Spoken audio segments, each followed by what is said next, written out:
time. It's our time, my friends. Time for millions of maturepreneurs, 55 plus, who are hashtag not done by a long shot, to revolutionize how we lead, do business, and innovate our world.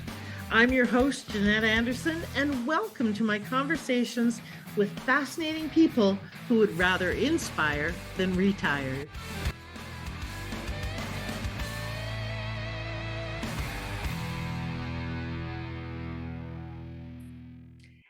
Hello, everybody, and welcome to this episode of the Maturepreneur podcast. For those of you who are too inspired to retire, I'm your hostess with the mostest, Jeanette Anderson, and today I have with me the fabulous Cheryl Stelte. Welcome, Cheryl. I'm glad you're here. Oh, thank you, Jeanette. It's such an honor to be here. I haven't seen you for a while. I forget. Did I pronounce your last name right? Stelte. Stelte. Okay. I was like, I don't think there's an E on that. Okay, Stelte.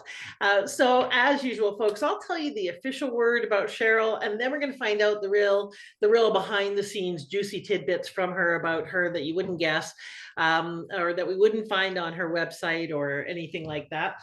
And then we're going to dive into our topic of how do you really clear blocks and obstacles to whatever it is you want to manifest in your life. Cheryl's been doing this for a long time, so she's got lots of insights on that. So Cheryl Stelte is a spiritual coach, master healer, speaker, best-selling author of 2 books, and CEO and founder of Star of Divine Light Institute and the Azarias Energy Healing Certification Program. Okay, that's not easy to say. As an energy healing and empowerment expert, she helps mature entrepreneurial women who know they are meant for more, yet know that they have blocks, discover clarity, and step into who they truly are so they can live their lives from a higher level purpose. With 30 years of experience and extensive training in numerous healing modalities, spiritual leadership, coaching, retreat guiding, shamanism, yoga, and meditation, nothing is more rewarding to her than helping women safely break through their subconscious blocks where nothing else has worked so deeply. Awesome. I love it. So tell me a little bit about you that we wouldn't guess from looking at that bio or hearing that bio. What would surprise people? What would surprise you is that I love to commune with nature to the extent of sleeping under the stars in just a sleeping bag, nothing else. I actually did a 5-day retreat once, sleeping on top of a 5-foot in diameter old growth cedar tree. A log had fallen over, and I had to shimmy to roll over, and just really being deeply in touch with nature. Even on the West Coast, the old growth cedars kind of die from the inside out, they rot out, and I love to go inside and meditate inside them. Oh, all I'm right. very, very deep attunement with nature. Okay, you are definitely a nature child. All right, so tell us a little bit about kind of your journey, but let's start with why do you do what you do? So why do you do the work you've been doing for so long? Because you've been at this for a long time, right? I have been at this for a very long time, over 30 years now. Yeah. And my why is I get so much joy out of empowering others or helping to empower women. Mm-hmm. And I would say, I grew up feeling rather powerless, Mm-hmm. not an empowered person in my early childhood. And I ended up marrying a covert narcissist, which nobody knew that term back then, right, Jeanette? It wasn't a common thing. And left that marriage. And that's when my spiritual and really my journey of transformation began. Years later, not that much later, I went back to school and studied interior design. And what I realized when I was working with a coach, even back then, that my mission was to empower women. And so to teach skills that they wouldn't otherwise have. So I ended up with an 8-woman, all women paint team. I had 8 women working for me. I trained women on how to work in my workroom. I did custom draperies, all the furnishings, and that sort of thing. And it's been all about empowerment since then. Women's empowerment I value so much. And what I've realized over the years, it's our subconscious blocks that get in the way. We don't even know what that is. Mm. So helping women move beyond their greatest blocks. Well, awesome. So let's talk about that. So let's first of all define subconscious blocks, because they're, I'm sure everybody listening probably knows, but just in case that's new terminology for someone, what are you talking about? Okay, well, first, let's compare it to a conscious block. A conscious block, you're aware of it, you know what it's about. Oh, there I go. I went and did that behavior again. Here's a conscious block. Subconscious, we don't know it exists. Where it exists is in the right side of the brain. That's the subconscious. So I work at that level, all in the right side of the brain. And often those subconscious blocks are emotions that haven't been processed, usually in early childhood. Mm. Even emotional neglect, which I would say all my clients have experienced emotional neglect where they weren't supported to process their emotions fully in Mm. childhood. And really, that's how humanity was for a very long time. Right. What happens is those emotions become trapped in the subconscious. We don't know they exist. We behave, we act, we respond, we react from that place. And along with those emotions come the limiting beliefs, or what I call subconscious beliefs. So I'm unworthy, I'm not good enough, I really don't matter, I don't get what I want Mm. in life. And so we live from that place. And so because we're not aware fully that those things exist, we keep living and we don't understand our behavior. Why can't I become successful in ways I want to become successful? And I'm not just talking career, but Mhm. it's self-expression in the world, which could be any form of anything, Mhm. art. Right now I'm learning fused glass. I'm doing because it's a method of expression and learning more about myself through that. And Mm. so that's what subconscious blocks are. Okay. I love glass fusion, by the way. I think that's so much fun. I've made plates and vases and all sorts of cool stuff. Um, so when we talk about shifting those subconscious beliefs, what's the process or the steps to do that? So if they're subconscious, how do we figure out what they are? Well, let's dive right in here then, Jeanette. So there's three steps, three main steps to this, and what I call the ACE method, ACE. So everyone can imagine an ace of spades, right? The card. So that will help you always remember it. Number one, we need to access. So you have to get into your subconscious. You need a method. There are various methods, hypnotherapy, meditation, different types of healing modalities.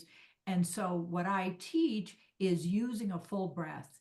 When we engage the abdominal muscles in the lower abdomen, I'm talking below your navel, and you breathe with a long breath, 6 or 8 seconds, it changes the brain function. So you can reset your nervous system by breathing this way. And what it does, it takes you deep into your subconscious, because this is the back part of the brain, which we're breathing from right now when we're talking. But as soon as you engage the abdominal muscles, that breathing goes to the frontal lobal brain and frees up the subconscious at the Mm. back of the brain. And so that's what you want to happen.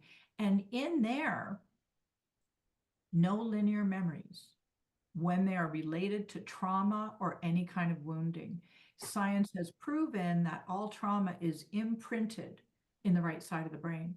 So trauma is stored and wounding is all stored through physical sensations and emotions. So we access what's in there. You pay attention to physical sensations. I often have clients who, oh, we're down in the root chakra. And yes, I work with the chakras, and you don't have to, it's not necessary, but we're down in the root chakra, and all of a sudden they get all this pain in their shoulders and their neck. Well, that's part of that wound. It's like a dandelion. We're working at the root, and the flower is where the pain. So the body has held pain. Pain is, to me, always related to some form of trauma or traumas. So it's learning how to access and then see is clear. And Mm. so just breathe through it. Whatever it is that's coming up for you, if you can just stay with it, Do you have to relive it? No. And it's hard to relive it because you're not going to remember every detail. And I'm talking, even things as horrific as abuse, even sexual abuse. Mhm. It's touching into the emotion, the physical sensation. And then after a number of breaths, you go into a deeper emotion until you reach the deepest that you can. And then we move from the clear into empowerment. E for empowerment. And that's the fun part. And that's reprogramming your subconscious. So it's like when I say subconscious block, a block is dark. When I do chakra readings on people, I see where all their blocks are, or the majority of them, and I see them as dark. It's black. The energy is not flowing.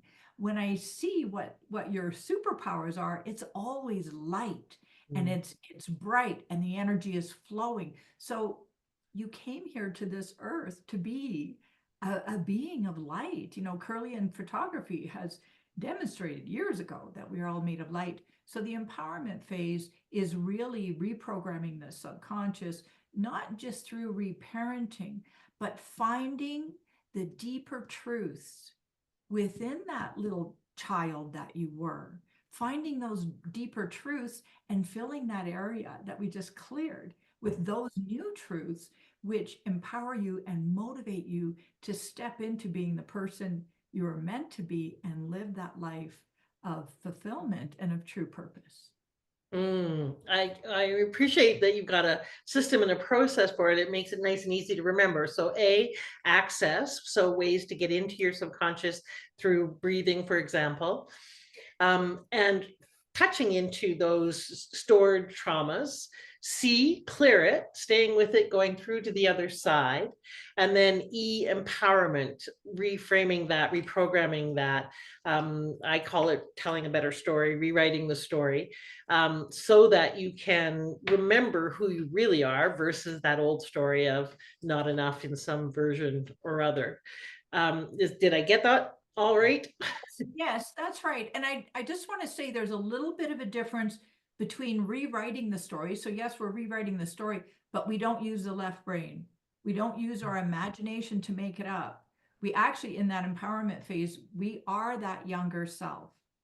You are that younger self. And so it's waiting for the truth to come out of the younger self. So we never know what the new story is. There's always an element of surprise. Mm. And it may not even make sense to us in the moment, but when we open up and take that on, that's when we really start. It truly is a process of discovery, of deep discovery. Beautiful.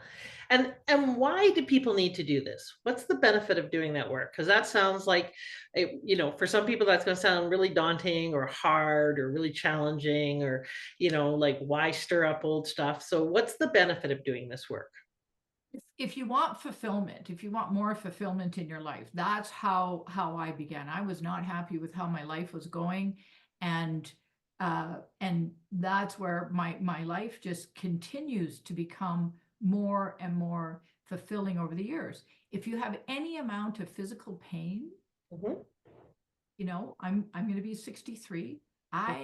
I had a pinched nerve in my neck. I fractured my tailbone 9 times. I could go on. I should be in a lot of pain. I used to have, when I started this, tremendous back pain. Mm, I haven't had any pain. I don't have pain for years and years and years because of this. If anything comes up, any amount of pain. So if you want to be pain free, it's worth doing it just for that. Any illnesses, any chronic illnesses. And it's really the joy of living, mm, that satisfaction, and especially going into retirement or being a maturepreneur, where you want to, you just want the joy of giving, of fulfilling your purpose, helping others, whatever it is. Or maybe it's being the best grandmother on the face of the planet, or maybe it's volunteering, working at a homeless shelter, whatever it is, to discover more of who you truly are and why you chose to come to this planet now. mhm. You want to be on your deathbed saying, I'm so glad I did that and that and that, and I'm so glad I became that. Yes, yes, absolutely. I heard a quote, I think it was from Michael Gerber. I was listening in to Beyond the E-Myth in the car, and the quote was, because I've never been much for legacy. It never really mattered to me much. I don't have children. I'm not very connected to my family, literally in many ways. And so it was never important until I heard this phrase. And he said, your legacy is, I'm going to not do it justice, but it was something to the effect of, your legacy is what you're creating in the future that empowers your right now. And I I have been more inspired about building the Maturepreneur network than I've been inspired at any point in my life. And I'm typically pretty inspired about what I'm doing, but more so now than I've ever been. And I realize that it is for me now about a legacy. I wouldn't have called it that, but it is empowering my right now because of what I'm creating for the future. So I just thought that was a really interesting reason to think about legacy, was not because of what I leave, but because of what it does for me right now. So similarly, um, rather than throwing the anchor in the future, picking up the anchor from the past empowers you right now. So clearing those beliefs and subconscious blocks is a way to empower right now, this moment. So tell me a little bit about your journey, a little bit more about your journey as an entrepreneur. So you've been doing this for 30 years. If you can remember back to when you first started, did you come out of corporate? Were you a mom? How did you end up going into entrepreneurship? I was I was working in sales, and it was very fulfilling work because it was all about improving the energy efficiency of the home. So I was assessing homes, doing energy audits, looking at the house as a system. And I loved it because I was living in Victoria, British Columbia, Canada, and those were the days where mold was a real issue. Mechanical ventilation was not enough. It's sort of a microclimate where condensation and that sort of thing. We still had single pane windows. It was very fulfilling, and I did that for just under a decade, and it wasn't fulfilling me anymore. And I thought, I'm meant for more. There's something else. I don't know what it is. I was I hadn't been a single mother for very long. So here I had these two kids, early teens. My daughter wasn't quite, she might have been 12. I think my daughter was 12, my son was 14. And I thought I meant for more. And all the time I did do the work part-time. I was doing all kinds of spiritual work on a very part-time basis, teaching meditation, doing various types of energy healings and that sort of thing. And it just happened, I was at the store and I was walking out of the store, and there was a calendar, a local college calendar, excuse me, sitting right there. And it was pulling at me. You've got to pick me up, take me home, take this thing. And I'm like, I'm not going back to school. I was making decent money. I didn't need to leave my job. I was making very good money. And I went to walk out. I paused and I went to walk out, and it just was so strong. And I thought, I am not going back to school. And I walked out the door, and no sooner was I outside, it pulled me back in, and I turned around, came back in, and I picked it up and threw it in my bag, thinking, I have no idea why I'm doing this. I got home, I made myself a cup of tea, and I picked that calendar up, and it was about almost half an inch thick. And I opened it up, and here was a program for interior design. Ah. And I went, oh my God, what is this? And I read through it and I thought, I'm so qualified for this. I had learned so much about renovations, and had so much. It's what I did in my for fun on the weekends when my driving my kids around, I would decorate my house. That's how I lived. It was forever decorating. So the long and the short of it was I went back to school, Yeah. and I started my own business right out of school, but it was spiritual interior design. And that's when I started applying my skills. And it was Stelte design, designing for the soul.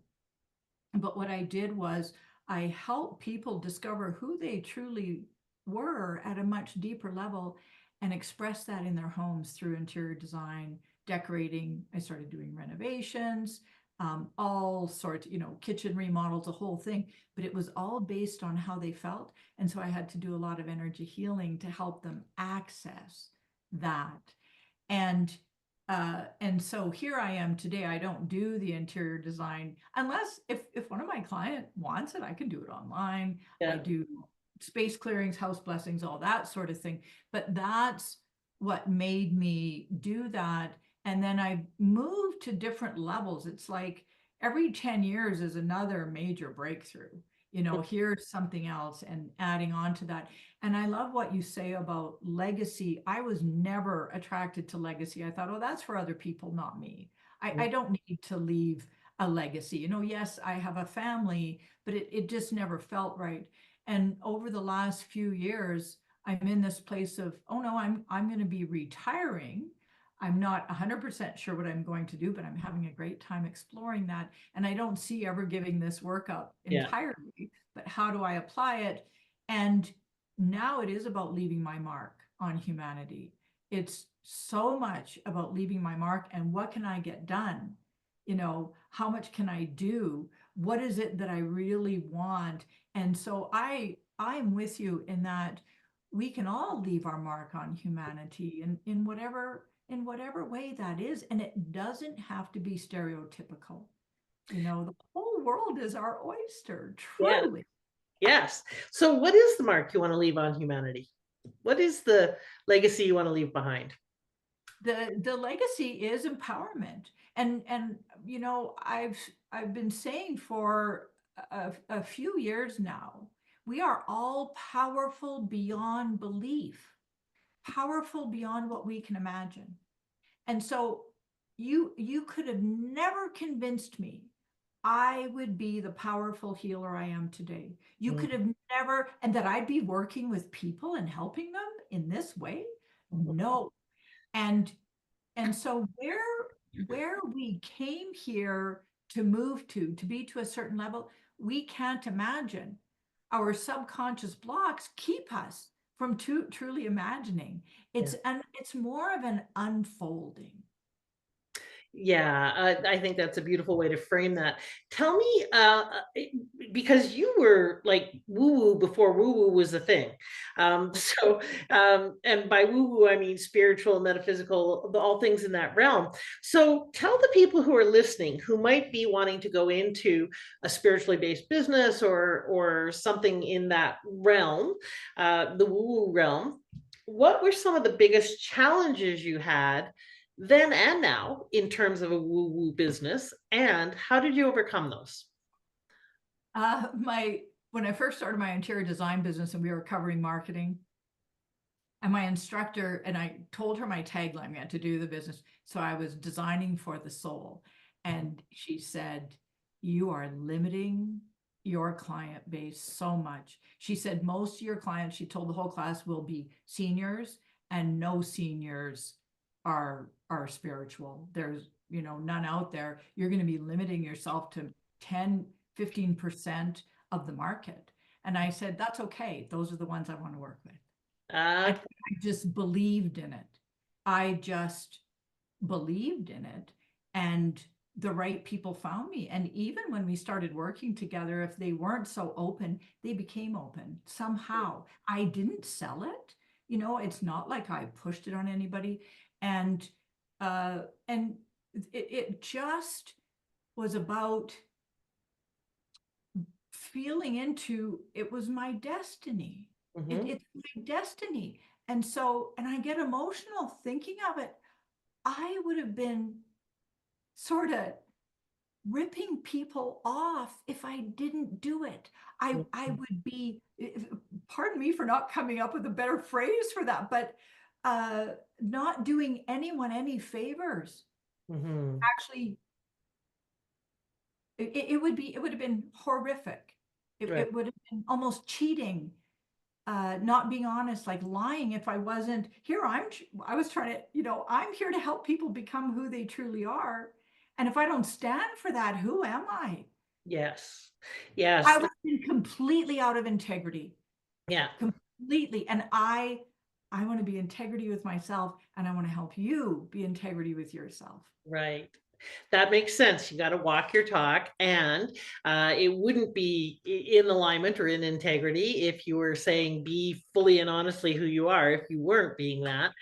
And it still takes a tremendous amount of courage, I think, to fly in the face of what a lot of people say. So, did you find that it was a very limited market? Did you find yourself struggling to get clients? How did that? Nope. No, it was amazing.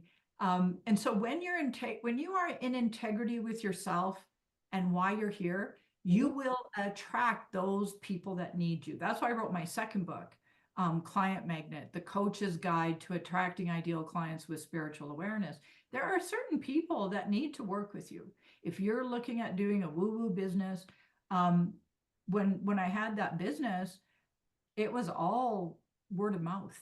People just found me, and the right people, they just would come from here and there. Social media was not a thing. We were just getting into cell phones back then. Yes. And those were the great big giant ones, Yeah. with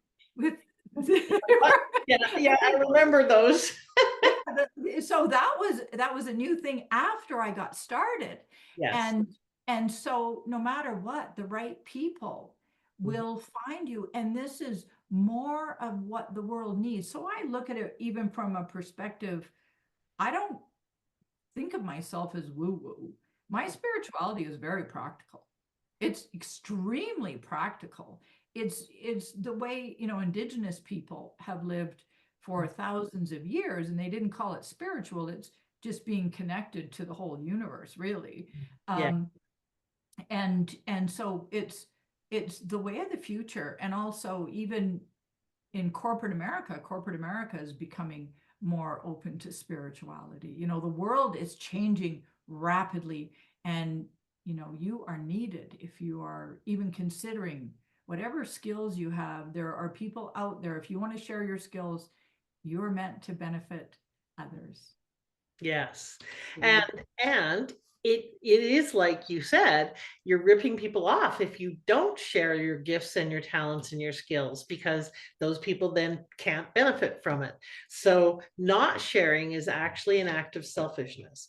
And so I encourage people to look at it from that perspective because there's a lot of people who think I don't want to be pushy, I don't want to, force myself on people, etc., and may have all sorts of stories in that direction. But sharing your gifts is a gift that you can give people. So tell me, because a lot of the people that I work with are those who are either getting going later in life or those who are keeping going, who've been in business for a long time. And it takes something, it takes quite a lot to stay in the game for so long. So what has been the number one thing that has kept you going for 30 years? And what do you need to do to, or what have you at some points needed to do to stay in the game? Very good question. I attribute a lot to it. The question you asked at the beginning of this interview, why? Why do you do this? And our why can change. Mhm. Our why can change in various ways.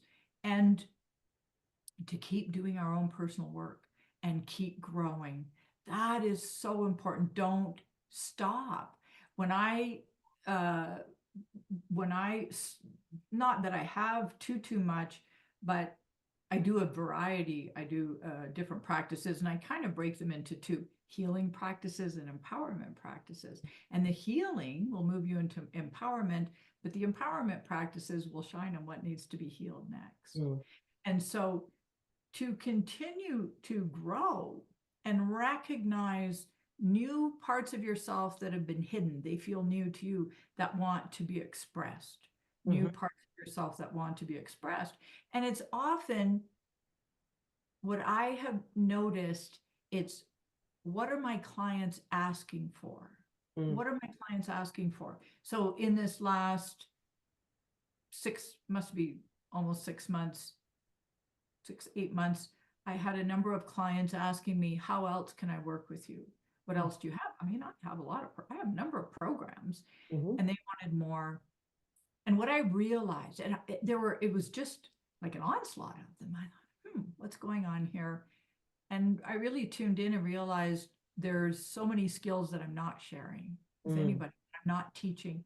And that's my legacy, is to share everything that I've learned over the 30 years of my trainings with others. And so I put together an advanced program, mm, and the women that stepped into that, I mean, talk about, it's really, I could say intense. It's intense at times, but it's so worthwhile. They are like, wow, I had no idea that this is true for me. And their relationships change, and their work goals change, and how they're living. And I have one woman that's been retired for a while, and she is so inspired. And this is the greatest time of her life, all of them. It's the greatest time of their lives. But this one woman who's retired and has been for a while, she thought she would stay retired. And now she's just seeing the possibilities mm. are endless. And just, she's like a little girl in a candy store now. Everything's so new and exciting. And so, yeah. Yeah. And so it's the universe speaks through others to help us as well. And so listen to what you're being called to do. Mhm. So, and what is the growing edge that you've been, because you mentioned that, about every 10 years we get called, I call it context expansion, we get expanded. What's been your latest challenge or growing edge that you've been working on personally? Oh, thank you so much. And I like what you say. We're being expanded. It's so true. I am on board with you. My latest and greatest challenge is writing my third book. Mm, And so I didn't have a plan for the book. I didn't, but yet I was guided. And then I came across someone who offered me an opportunity to write my third book, with their help. Not that they're giving me any help on the topic or what it's about, but all the details of publishing. And my gut said, it's mm, time. It's time. And I'm like, huh. And so the beginning lumps and bumps when I first started was stressful. And then when I finally surrendered to allowing the book to flow through me, walking my talk, then it's just like unbelievable how a book, when it wants to flow, it just flows. mm, And any of the work we're meant to do, to me, we will always get in our own way. mm, So, mhm. it's always, how can you get out of your own way so you can be who you truly are? And so now, that bit of the stresses of it in the beginning, those lumps and bumps have turned into a whole lot of excitement Yeah. and meaning, so much meaning. Yes. So, ladies and gentlemen, if you didn't hear that, I'm going to repeat it because I think that may be why many of you tuned in today. How can you get out of your own way so that you can be who you are truly meant to be? Because in my 40 years of working with entrepreneurs, that's almost always the number one challenge. And for me right now, I'm growing the Maturepreneur world. And so I'm being asked to step up and play at a bigger level. And and uh, I had a recent experience. I don't know if I can make it really short, but had a meeting with Michael Gerber and was asked who wrote the E-Myth and so forth. I got off of that call and said to the universe, what was that about? Because, it involved $500,000 and various things. And I was like, what was that about? And the immediate answer I got was, you're playing too small. My immediate response was something that I probably can't say out loud here, but it involves swearing, and because I have that kind of relationship with God, and I was like, piss off, basically, because I thought that creating a global network and a platform for just under 1 billion people around the world was playing a pretty big game, and so what do you mean you want me to play a bigger game? Like, what does that even look like? but it did then get me thinking about what does that look like? What does that mean? How could I expand my context right now? How do I call in bigger names and get more leverage and not have to make it so incremental and bargaining for crumbs? How do I let it be easier and bigger? And so it got me asking a whole bunch of different questions that were really empowering and about expanding the container, the context. So I think that that is part of our job as we grow, is to expand our container so that more can be put into it, so that we can be filled up more with more blessings, whatever that may be for you. So I think that that is a great note. Get out of your way so you can become who you are truly meant to be, whatever that may look like. So you mentioned 3 books. So very quickly, what would you tell people who are thinking about becoming authors, might have a book in them? What would you say is the most important thing they need to think about before they launch into writing a book? Ah, is whether it's your destiny or not. It's not so much about, there's nothing to think about writing a book. If you've ever thought, oh, one day I'm going to write a book, Mhm. then you've already waited too long. Mm. Just find someone to help you. There's so many people out there right now that will help you. And don't make it an AI book. Mm. Write your book. You Yeah. know, my first 2 books, I had humans to help edit. You know, you can edit your book with AI for grammar and spelling and all that sort of thing. But you know, a lot of people are writing AI books. Who am I to say if they want to do that? But if you're thinking of writing a book and you've thought it at any time, just do it. Yeah. Just move into it. The process itself will help you grow and understand yourself better. And I strongly encourage it. One woman that I'm writing with, we're accountability buddies to make sure we get these different stages done. And she said, I'm in this mastermind group and they told me don't write a book until you know who your avatar is, until you know what your program is, who you're serving. And I said, absolutely not. I completely disagree. You write your book and you will discover who your avatar is and what your program is. And she said, really? And then she said, but and she's a Christian, very strong Christian.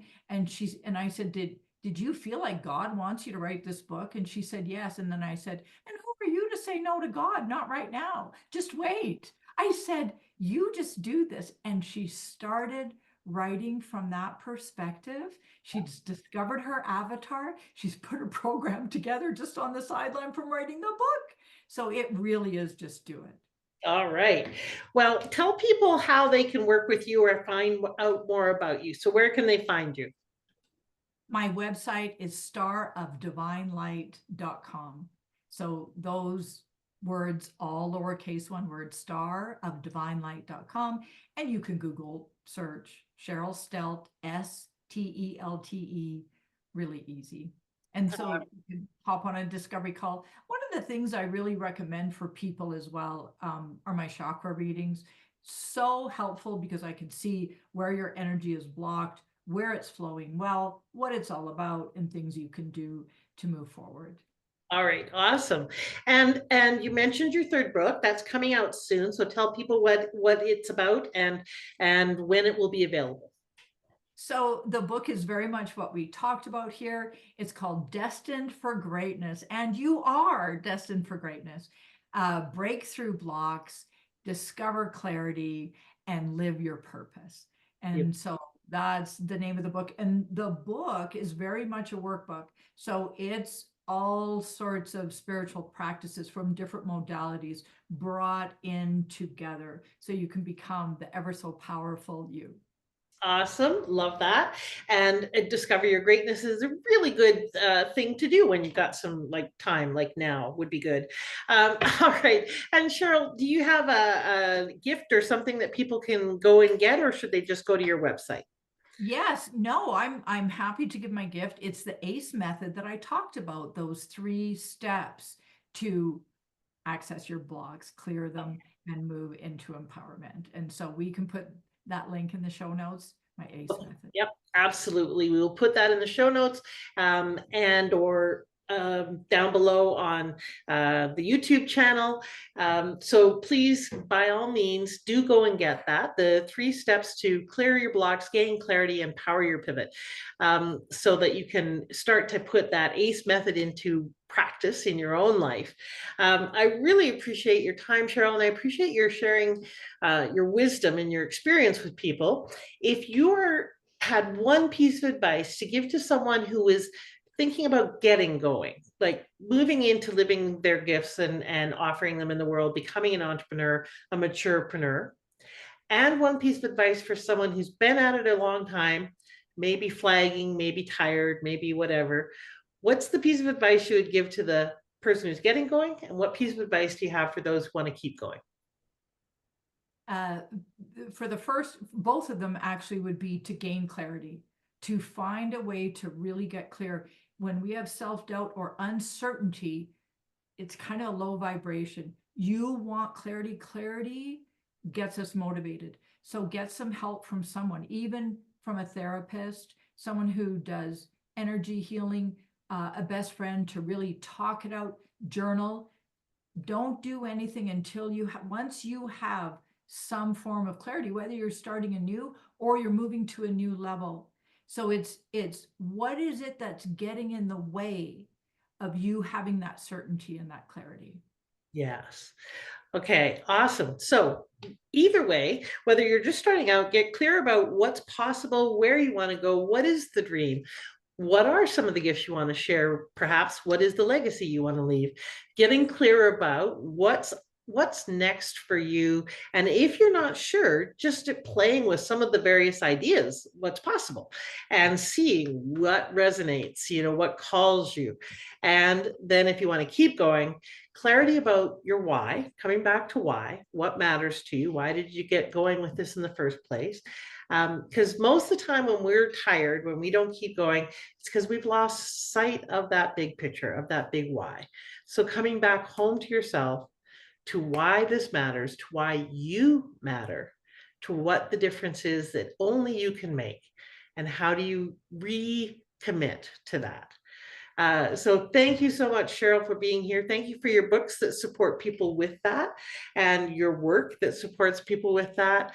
I appreciate you and the grounding that you have around bringing all of who we are to everything we do, including that deeper part of ourselves that clears out the muck, comes forward fully so that we can really shine.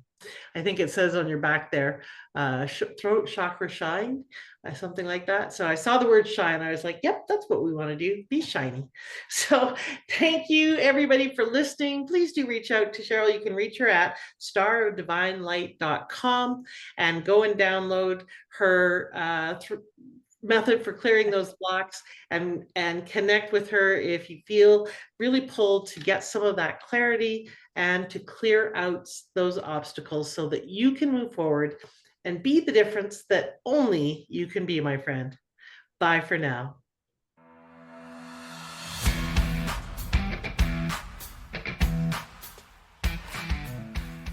Thank you for listening.